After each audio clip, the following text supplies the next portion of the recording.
Well, we're 1 month into the big 2026 and it looks like the great meme reset did not happen. On top of that, it seems like absolutely nobody cares anymore. And it's super surprising since this was a big trend before, but now it's completely disappeared. In this video, we're going to discuss why the great meme reset failed. First of all, to understand the great meme reset, we have to look back at what it meant culturally. The great meme reset is essentially something called nostalgia bait. Here's the Urban Dictionary definition: pulling in old characters, concepts, and ideas from classic movies/TV shows and putting them into new media to sucker in their fans and make them believe something is good because the familiar is there. Now, I'd say we're currently seeing something called meme nostalgia bait, which is essentially people taking old memes from ages ago and putting them in the modern era, making people reminisce and want those same feelings but not actually want to post those memes. And that's kind of what stands out to me, because a lot of these memes had their time, had their shine, but aren't actually effective now. Let's take a look at some of the memes that people wanted to see return. First of all, we have Ugandan Knuckles. This was essentially a parody of Knuckles from Sonic, and basically all this guy would say is, "Do you know the way?" And there used to be a ton of animations of this guy going around. It was actually insanely popular. Another one is the Neon Cat, which is just a cat that flies around in space. This came out ages ago. On top of that, we have Doge, which is another one, which is a meme of this dog. And last but not least, we had another one called Big Chungus, which is essentially people making fun of this one bunny, which is a rendition of a Looney Tunes character. Now, interesting thing to know about all these characters is that it's actually a form of social commentary. People talking about the times, making fun of a particular topic or cartoon that was relevant during that era. But the issue is nowadays, a lot of these memes or cartoons are not relevant right now. There's a video that really illustrates this super well. Take a look at this clip. The reason the great meme reset won't last longer than a few weeks at most is because we're not in the same cultural moment anymore. I mean, if you look at any of the biggest memes from 2025, they're always responding to something currently happening in the present.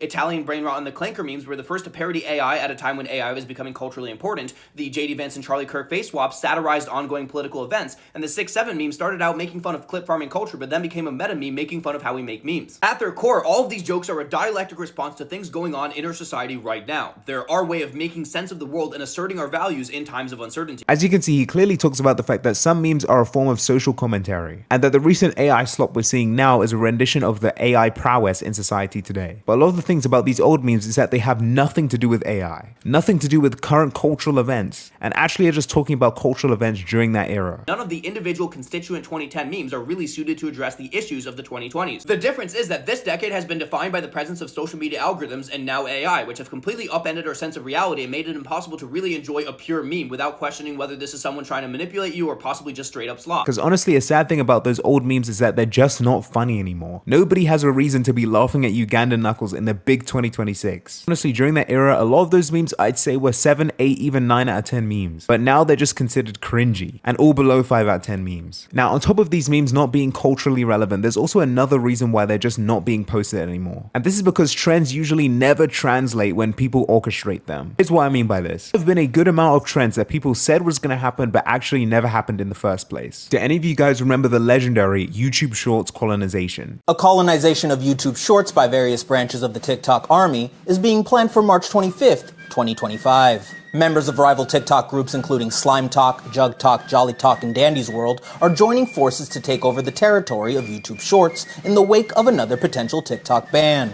The Great Meme Depression of 2025 has taken its toll on TikTok at large, with Slime Talk representatives initially being cited as a major cause due to their dismissal of all memes older than 2 days as quote-unquote corny. Back in 2025, people were making this joke that we were all gonna take part in the YouTube Shorts colonization. Now, at the time, TikTok was having its like 25th ban scare. And essentially people were like, oh, the fact that TikTok's going down, we're all gonna move over to YouTube Shorts. Except, you know, of course, the deadline would keep getting moved for TikTok. And instead, we were all left with this random YouTube Shorts colonization meme. And essentially people said, oh, on this particular date, we're all gonna go over to YouTube Shorts and then comment, you've been colonized by TikTok. And I'm not gonna lie, posting videos about it generally did well. It was a movement. It was a social commentary. YouTube Shorts, your time is done. In 24 hours, you will be colonized. For the great motherland of TikTok and our collaborators over at Instagram Reels, judge, jury, and executioner, it's over. On YouTube Shorts, we're gonna post up-to-date brainrot, comment cool and insightful things on videos to replace the dead internet theory comments. And on top of that, mass ignore slime talk. Ladies and gentlemen, this will be one of the most legendary moments in brainrot history. In order to avoid the great meme depression situation from ever happening again. We must revolutionize YouTube Shorts. But when the day actually finally came for the YouTube Shorts colonization, guess what happened? Absolutely zero people cared. Nothing. I went to go take part and look in the comment section. Bro, there were maybe like 1 or 2 comments. The rest did not care. I understand that when these trends are no longer socially relevant, people do not care anymore. And honestly, the lifespan of some of these trends or memes is like a week tops. And honestly, a lot of the culture over on TikTok does not transition to YouTube Shorts. There's a reason why YouTube Shorts just gets clowned every single time. Not because it was made by Google, an American company, but generally because it's so slow to every single trend, people just make fun of it. Talking about some YouTube Shorts will get this in 2 months.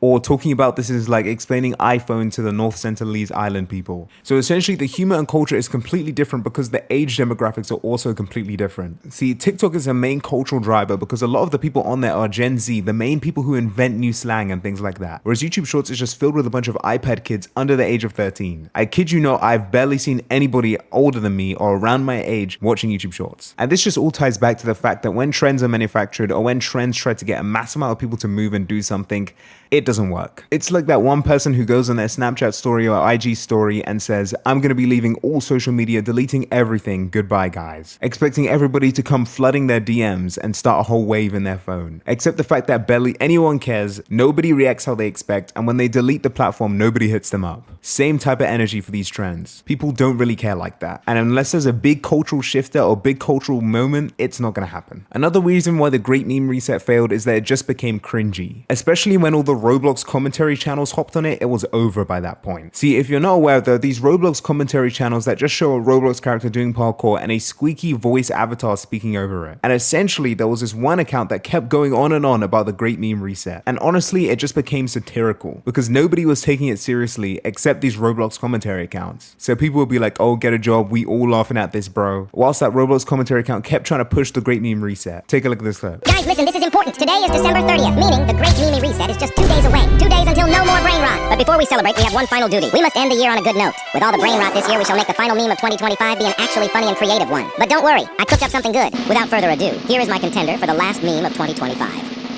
Green bean, what you mean? And honestly, what became even more popular was hating on the Great Meme Reset. But this video from Kate is Cray Cray illustrates it perfectly. Take a look at this clip. Today, my 29-year-old son reached a level of chud that I didn't even think was possible. So we uploaded another Roblox rant today because it's 2 days until the Great Meme Reset. And I have no words. Just watch. Guys, listen, this is important. Today is December 30th, meaning the Great Meme Reset is just 2 days away. 2 days until no more brain rot. But before we celebrate, we have one final duty. We must end the year on a good note. With all the brain rot this year, we shall make the... As you can see, it's way more popular to make fun of the Great Meme Reset. And on top of that, the cherry on the cake, the Great Meme Reset song. And this is by far one of the most worst received tracks of the big 2025. Because when this came out, everybody started to make fun of it. Essentially, it has a bunch of lines that were not taken well, like people of the world, and showing a bunch of memes. Except the fact that it was just not popular. And it instead became popular to hate on it. And basically, everybody and their mum was calling it corny. When the day finally came, what actually happened? We ended up with not the Great Meme Reset, but some AI slop. Couple vids, and it just lasted 1 day. And just like that, it was seen as a flop movement. And now a little bit into 2026, nobody is talking about the Great Meme Reset, except those like Roblox commentary accounts. But yeah, those are the reasons why the Great Meme Reset utterly failed. What are your guys' opinions on it? Anyways, thank you guys so much for watching this video. Make sure to follow my accounts at Hyperstrides on Instagram and TikTok. You guys are the best, and see ya.